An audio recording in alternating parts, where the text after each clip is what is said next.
It's something kind of interesting with the discussion over Aaron Rodgers. Okay,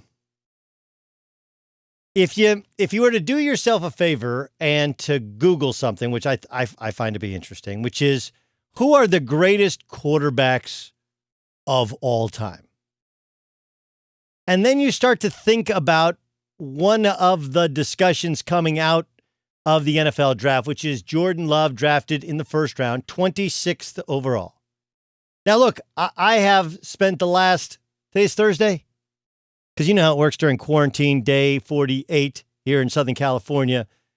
You do lose track of what day of the week is it actually, right? What day of the week is it?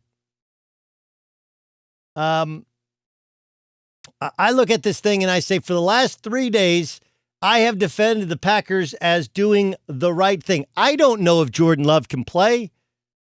I know there are mixed feelings with NFL people.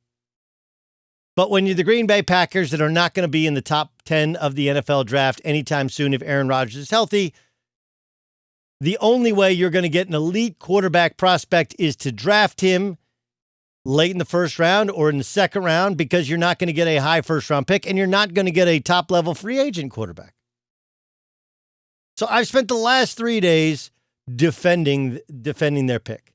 Today, what I'm going to do is educate you on two things. One, times have kind of changed, and two, they haven't really. There are lots of people that point out that we have families are different now than maybe they used to be, or that's what we're led to believe.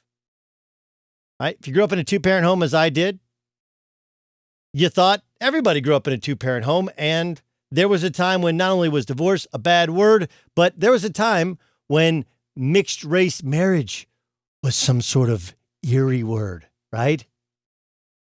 Right? Mixing religions used to be a no-no in getting married. And then you watch shows like Mad Men, and you're like, yeah, they were just as screwed up then as they are now. It was maybe more the images on TV, Ozzie and Harriet, Leave It to Beaver, where we thought the nuclear family was the same as we saw on TV, and that's how we were supposed to project it.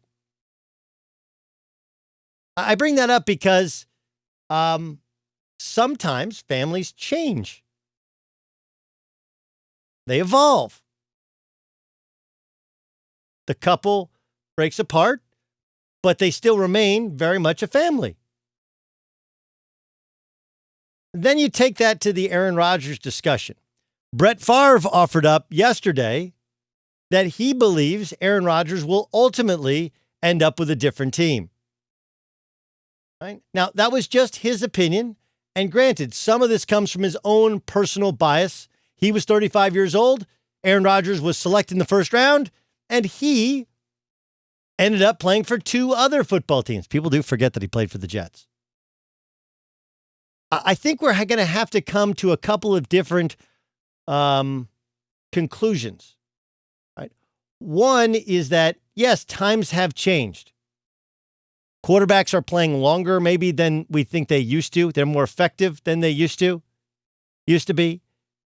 Rookie quarterbacks drafted in the first round make less money than they used to. So having a second one on the roster actually doesn't hurt you against the salary cap. It becomes quite smart if you actually really want to be honest.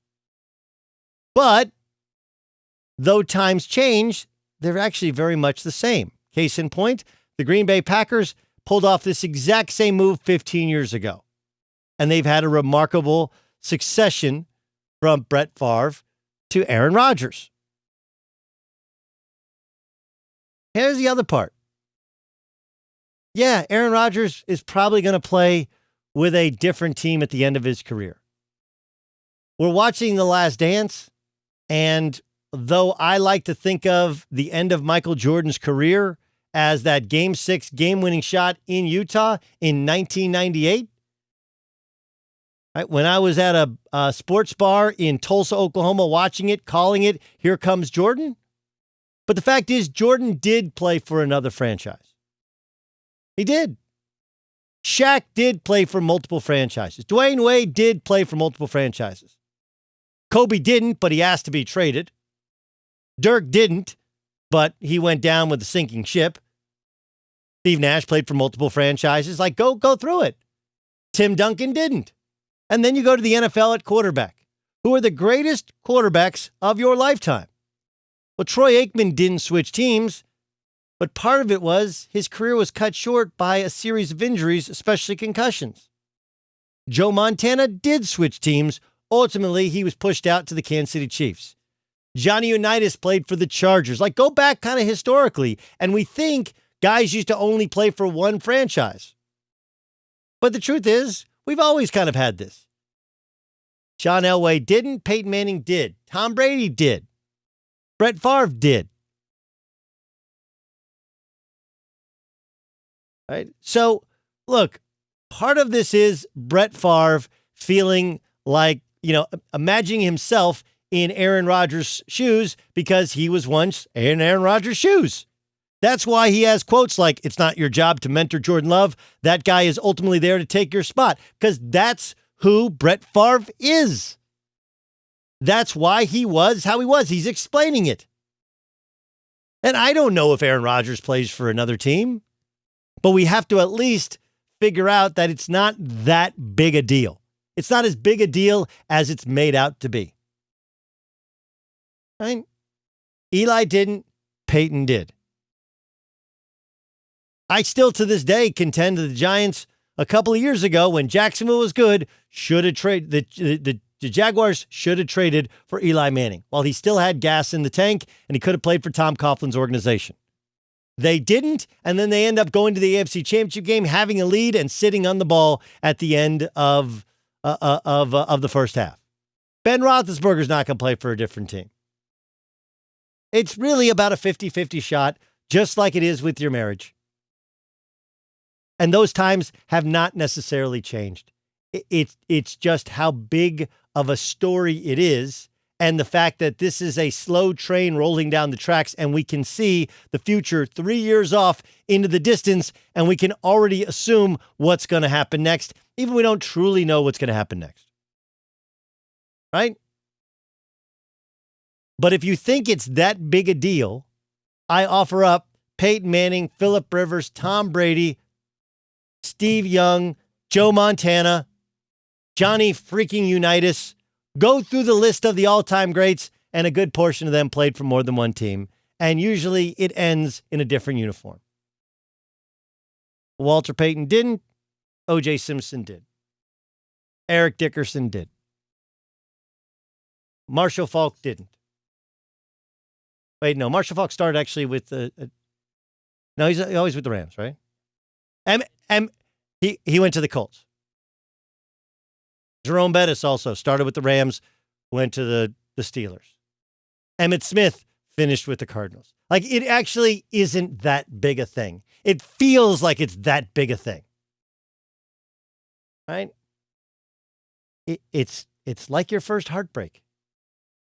Do you remember the high school girlfriend you thought was going to last forever?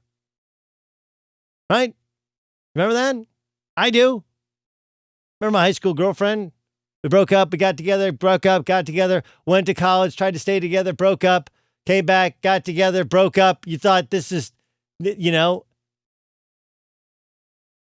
this type of pain hurts so bad. And then you're okay. You're okay. Does it still sting? Yeah. That pain means that it meant something to you. Joe Montana's still ticked because he feels like he left a Super Bowl on the table that Steve Young won. But you know what? He's okay.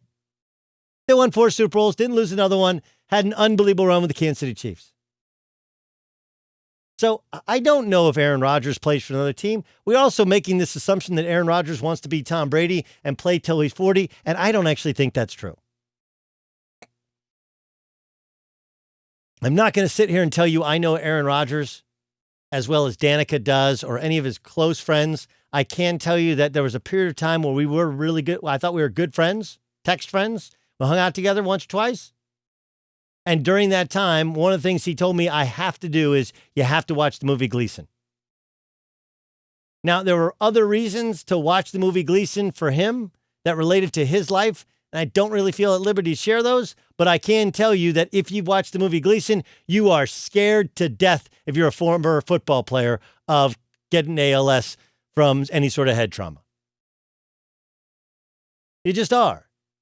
That's a super bright dude that wants to change the world, that has a ton of money in his pocket, that wants to do other things, that'd probably be great on TV, that may well get married to Danica, who's got a ton of money on her own. You know what they probably don't need is the headache of playing football into his 40s. He may say it, but he might just say it because it sounds good, even if it's not the truth.